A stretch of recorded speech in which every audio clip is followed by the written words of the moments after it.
Right now, as you watch this video, your mind is probably busy. Maybe you're thinking about what happened today or what you need to do later. But here's something that might shock you. You've never experienced true silence. Not once in your entire life. You think silence is when the room gets quiet, when people stop talking, when the noise disappears. But that's just the beginning. What I'm about to share with you will change how you see silence forever. Because there's a type of silence so powerful, so deep, that it can transform your entire existence. And most people live their whole lives without ever discovering it. Today, we're going to explore the first lesson about this hidden silence, the kind that doesn't depend on the world around you being quiet, but lives in a place most people never think to look. The young monk soon discovered that real silence lives in a place words cannot touch. When he first tried to find this deeper quiet, he noticed something strange. Even when the world around him was completely still, there was still noise inside his head. Thoughts kept coming like waves on a beach, never stopping, never resting. His teacher explained that most people confuse the silence of the outside world with the silence of the inner world. "Listen carefully," the old man said. "You can be in the loudest marketplace and still find perfect peace inside.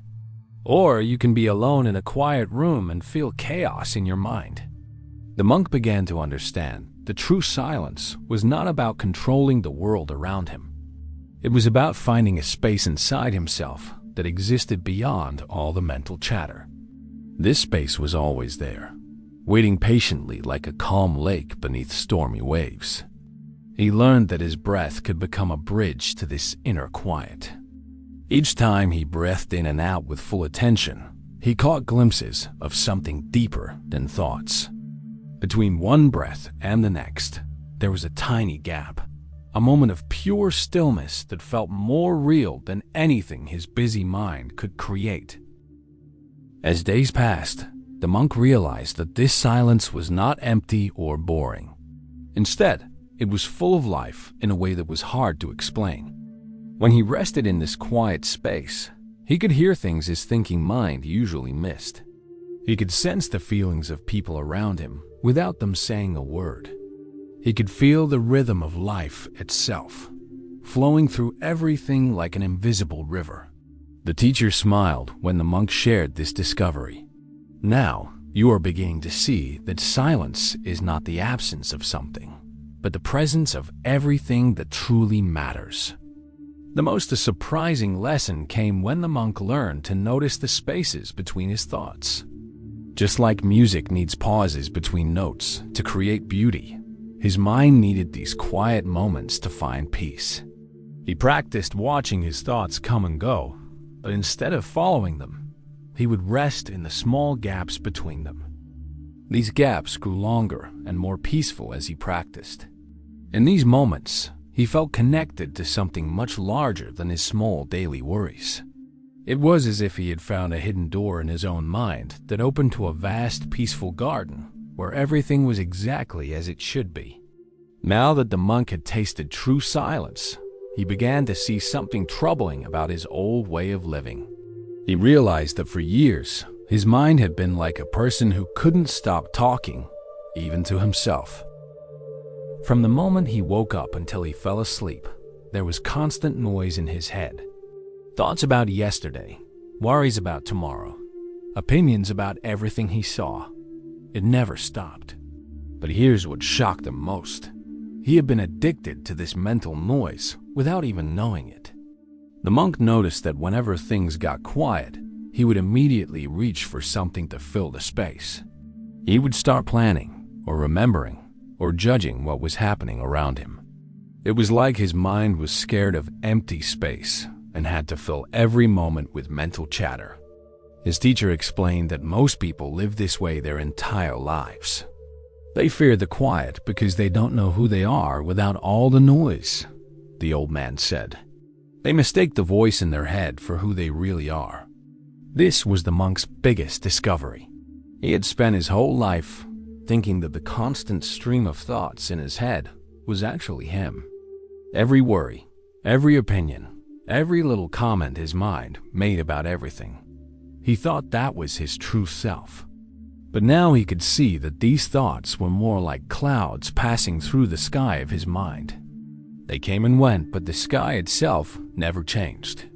He began to understand that he had been living as a prisoner of his own mental chatter, believing he was the thoughts instead of the one who could watch them. The monk also realized that his mind had tricks to keep him trapped in this noisy state. Whenever he tried to be quiet, his thoughts would get louder and more demanding. They would tell him he was wasting time, or that he needed to figure something out right away. His mind would create problems that didn't exist, just to keep him busy thinking about them. It was like having a demanding child inside his head who couldn't stand being ignored. He saw that many people spend their lives running from one distraction to another, never realizing they're trying to escape from their own minds.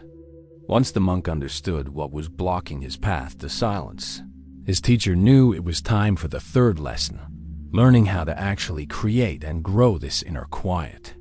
Understanding the problem is only half the journey, the teacher said. Now you must learn the practical ways to build silence in your daily life. The monk was eager to begin, but he soon discovered that cultivating silence was like tending a garden. It required patience, the right conditions, and regular care. The first thing his teacher showed him was how important it was to create the right space for silence to grow. Just like a seed needs good soil, silence needed the right environment. The monk learned to find quiet corners in the temple, places where the world's noise couldn't easily reach him.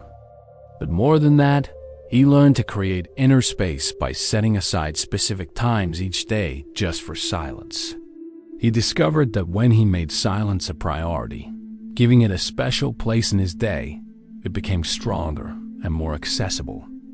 The teacher then showed him different ways to practice silence, each one like a different tool for the same job. Sometimes the monk would sit perfectly still, watching his breath move in and out, using each breath as a step deeper into quiet. Other times, he would walk very slowly through the garden, letting each step connect him to the earth while his mind grew still. He learned that he could find silence while washing dishes, sweeping floors, or even eating his meals. The key was bringing complete attention to whatever he was doing, without letting his mind wander to other things. One of the most powerful practices the teacher shared was the idea of taking breaks from words and information. Just like the body needed rest from food sometimes, the mind needed rest from constant input. The monk would spend entire days without speaking, letting his mind cleanse itself from the habit of always needing to comment or respond. He also learned to listen to others in a completely new way, not planning what to say next, but simply receiving their words like a calm lake receives raindrops. When he listened this way, people felt truly heard, and conversations became deeper and more meaningful. After months of practicing these ways of cultivating silence, the monk began to notice something amazing happening inside him. The fourth and final lesson was revealing itself naturally. He was discovering what silence actually gives you when you learn to live with it. These changes came so quietly that at first he almost didn't notice them, like flowers blooming in a garden while you sleep. The first gift silence gave him was a kind of clear thinking he had never experienced before. When his mind was no longer foggy with constant mental chatter, he could see situations and problems with perfect clarity. It was like cleaning a dirty window. Suddenly, everything on the other side became crystal clear. He could understand people's real intentions, see through complicated problems to simple solutions, and make decisions without getting lost in endless worry and doubt. But even more beautiful was how silence opened his heart to others. When the noise in his own mind quieted down, he could actually feel what other people were feeling. He didn't need them to explain their sadness or joy. He could sense it directly, like feeling warmth from a fire. This made him naturally kind and helpful, because he truly understood when someone was hurting or happy. His presence alone began to comfort people, even when he didn't say a word. The monk also discovered that his best ideas and insights came not from thinking harder, but from thinking less. In the quiet spaces of his mind, creative solutions would simply appear, like gifts from somewhere beyond his usual thinking. Artists and inventors throughout history had found this same secret, that the mind's greatest treasures are hidden in silence, not in busy thinking. Perhaps most wonderful of all, the monk found a peace that stayed with him no matter what was happening around him. When other people were stressed or angry, when problems arose, when life became difficult, there was always this quiet center inside him that remained calm and steady. It was like having an unshakable foundation that no storm could disturb. The silence had become his home, a place he could always return to no matter where life took him. Now you know the secret that most people never discover. You've learned what true silence really is, seen through the tricks your mind plays to keep you distracted, discovered practical ways to build this inner quiet, and understood the incredible gifts that silence brings to your life. But here's the thing. Knowing about silence and actually experiencing it are two completely different things. The monk's journey only began when he stopped just thinking about these ideas and started living them. If this story touched something inside you, if you felt even a small spark of recognition, then you're ready to begin your own journey into the power of silence. Don't let this moment pass by like just another video you watched. Take action. Try one of these practices today, even for just 5 minutes. And if you found value in this ancient wisdom, please subscribe to our channel and hit that notification bell. Share this video with someone who needs to hear this message. When you share wisdom like this, you're not just passing along information. You're helping someone else discover the peace that's already waiting inside them. Together, we can help more people find their way back to the silence that heals, creates, and transforms everything it touches.